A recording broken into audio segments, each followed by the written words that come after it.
आपण जातोय आज निमगावला. आपल्या गावापासून 4 किलोमीटरच्या अंतरावर आहे. तिथं आपण जातोय वखार मध्ये. वखार म्हणजे लाकडं भेटतात तिथं. लाकडं घ्यायला जायचं आहे आपल्याला.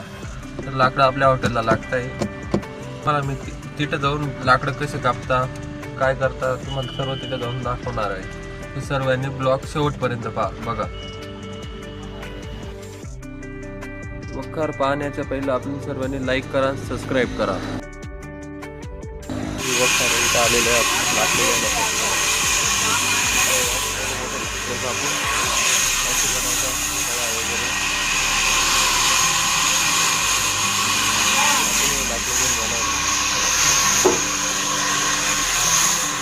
वखार इथं आलेलं आहे आपण लाकडं घ्यायला.